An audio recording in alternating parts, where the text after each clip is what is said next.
Good morning, good afternoon, good evening, wherever you are, and welcome to team meeting number 90. Today in this team meeting, we'll be discussing about student engagement and how things are going regarding the student recruitment on the onboarding of Burlington College students. So how is that going, Rob? So the student engagement, it's really great that we're onboarding and working with Burlington College on a couple of their classes to help their professors both with online education, but also to get them really more familiar and comfortable with our faculty and our processes with helping students. So it's going really well. We weren't, we weren't necessarily given a whole lot of lead time in terms of, really doing what we like when we bring students on board into classes, but we got it there. And the students in the two classes, they're 90% of them are have logged onto the system and are taking their classes, and that's working really well. And a couple of snafus here and there, but the nice thing about us is that we are easy to reach, and so when a student or a faculty member has some kind of difficulty, they give us a call, they shoot us an email, and then we respond really, really quickly to it. I know you've been involved in it, Daniel, so what's sort of your impressions? I got a good impression. As I said, we had some iron out some of the kinks in the onboarding process. I mean, because we have a certain way that we want to onboard people. I'm going to do this for the reflection. We have a certain way we want to onboard people for our regular students, say the Oplerno, the direct Oplerno students, and we hadn't really made room that we could easily onboard other students. So we've been able to see what the process is like, see how the process works there, see things that we need to iron out, process, or perhaps emails that are automatically generated, which are good if we're doing one thing, which we shouldn't be generating now, things like that. So it's a learning process. I think we've got, I think 99% of the issues that we might have with onboarding the second group of students, we have that out. So I'm quite happy with that. And we had a reasonably good response rate. I don't think there was very much confusion in the communication. I'm very happy with it, and I think that from what I can tell, we haven't got. I didn't get any complaint mails. You might have gotten some telephone calls, but no, I didn't, which was great. Okay, well then, we'd say we're hunky dory then. Yeah, I think we just have to make sure that we're keeping an eye on the logins, keeping an eye on the activity in terms of when the students are using the system. And the nice thing about Canvas is that there are different auditing functions, but not what I would call big brother functions. Again, student privacy respected, but we want to make sure that everybody's able to access the courses that they need and access the material that they need, and that faculty also has the support when they need to change things on the fly, because good learning and good teaching is always iterative after you build the basic course. Yeah, it's really a platform for you to build your class on now. Yeah, exactly. A couple of things that I wrote down that over the past week to just share, and then Daniel, why don't you do share the same sort of some highlights. Is we got a flurry of faculty applications from a school that from a higher education institution that's closing down. It's primarily online, and we're going through those applications and talking with the faculty and starting to onboard, which is great. Again, with Oplerno, faculty own all the IP, and you guys who have been watching this know the shtick. You own the IP. You set your tuition rate. You have to have a master's degree or above, and then you submit your course, and then we go over it and approve it to make sure it's high quality, and then you can offer it on our catalog into other institutions. So unfortunately, due to the economy and due to what's sort of happening in higher ed, both nationally and globally in the US, is that there are going to be a lot more institutions that are going to start to shut down. And where are those adjuncts going to be getting jobs, and where are they going to be able to teach? Because there's a lot of really great people out there who need an opportunity. And, if you work with Oplerno, we'll help you, you will help us, and we'll help you. So working with Oplerno, and it has an advantages and disadvantages, of course, for a faculty member who's coming from an existing school. They have the advantage that they own the IP. They have a lot of academic freedom, far more than they would have maybe in a different institute.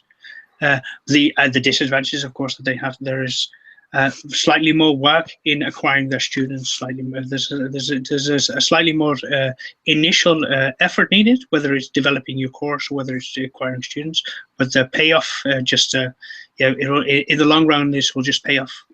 You have a lot more security and a lot more control, and that's going to be something that we're all going to need in the next several years.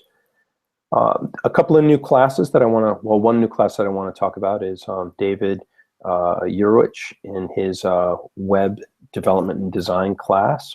We've gone over it. It's been approved, and great class. That it marks our third or fourth computer programming and computer science class. We also have gotten a flurry of applications in terms of people who want to develop more computer science classes and computer programming classes, and we're excited to offer those and getting close to being able to offer a certificate. So please check those out. David is the professor who has like a 5 rating, like the highest rating on or one of the highest ratings on Rate My Professor, right? Correct. It was great when I was going over how we generally onboard when we're reviewing classes. Is we review classes if it's an area that we don't really know about it, we go to an outside expert. But Daniel and I can cover most.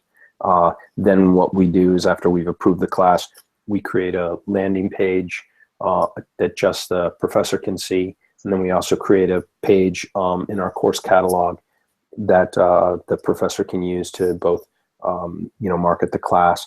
And what I usually do is I spend a bunch of time looking over, of course, when we do the review, we look over the syllabus and the course description and all of that, and putting a bunch of that material up on the landing page, which becomes the course catalog page. And David had a really interesting link, which was to Rate My Professor. And Rate My Professor is completely voluntary. It's an anonymous service. Let's just say, hey, there's some controversy regarding Rate My Professor. It's not necessarily really popular at a lot of universities, but it's a great, hey, at least it's some feedback from students about how a professor performs. And in most places, you don't get that. And so, David, again, teaching at a school out on the West Coast, has had excellent reviews, and he put the link down to Rate My Professor. I should say that we've got a couple of other people who are putting, using their course reviews and their academic reviews that they've gotten from their, immediate supervisors in, academic departments, where they're adjuncts, or maybe they're even, some tenure track people. And all that information can, again, go on to the course catalog page and be used by students to evaluate, to find great teachers that they want to take classes from. And again, that's really, really important. Put the faculty at the center again. Allow students to review how the faculty teach, what they're teaching, and how good they are as a teacher, as a pedagogue.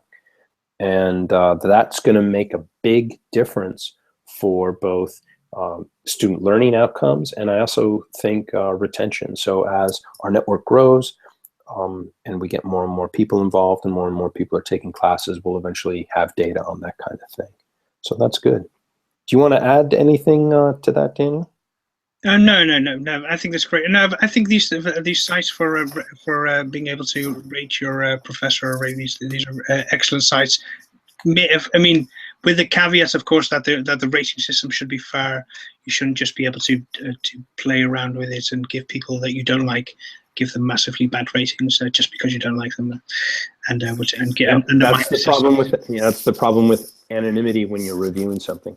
Yeah, no. So that's why I mean, if you can rate and you're signed in, and they can do some kind of checking, and they maybe do a little bit of constant easing, kind of like the making sure that that you get good averages, you don't get weird averages, then and then I think that could be then it can be fair. I mean, you've got a 5 for you go one vote, of course. So, yeah, I think I've actually got some good ratings if they're still up there from University of Vermont when I was being an adjunct when I was a graduate teaching fellow. Yeah, so search around. I was happy with them. One other 2 things. One is that we've got a job listing on the website. We've already done a few interviews. It's for an institutional sales director, and what we mean by that is someone who's going to be going out to institutions and it's kind of selling our classes and selling our faculty to those higher ed schools that need more course offerings and specialized subjects, but also, to be blunt, want a different kind of adjunct situation, or again, we can supply. We are Pearsons with the professor, if you want to think of it that way. We supply with our faculty the content, and we can also supply the faculty member to teach that content. And again, you can evaluate what you like. It's a really interesting market niche, and we've interviewed a couple of different people for the position, and hopefully in the next month or so we'll find the right person to do this work. And I'm pretty excited to to be working with that person in terms of talking with talking to presidents and deans and program directors, and getting our faculty involved in other departments. And also, of course, that means that more students being able to access both our courses at Oplerno and other institutions that they might be able to transfer credits to. So all in an effort to lower costs for undergraduate and graduate students, and also increase faculty pay and teaching quality. Yeah, exactly. Yeah. Do you want to talk? I've got one article that I want to talk about. Do you want to just sort of speak on anything that you got in terms of the higher ed rev? Yeah. That really blew your mind. Yeah.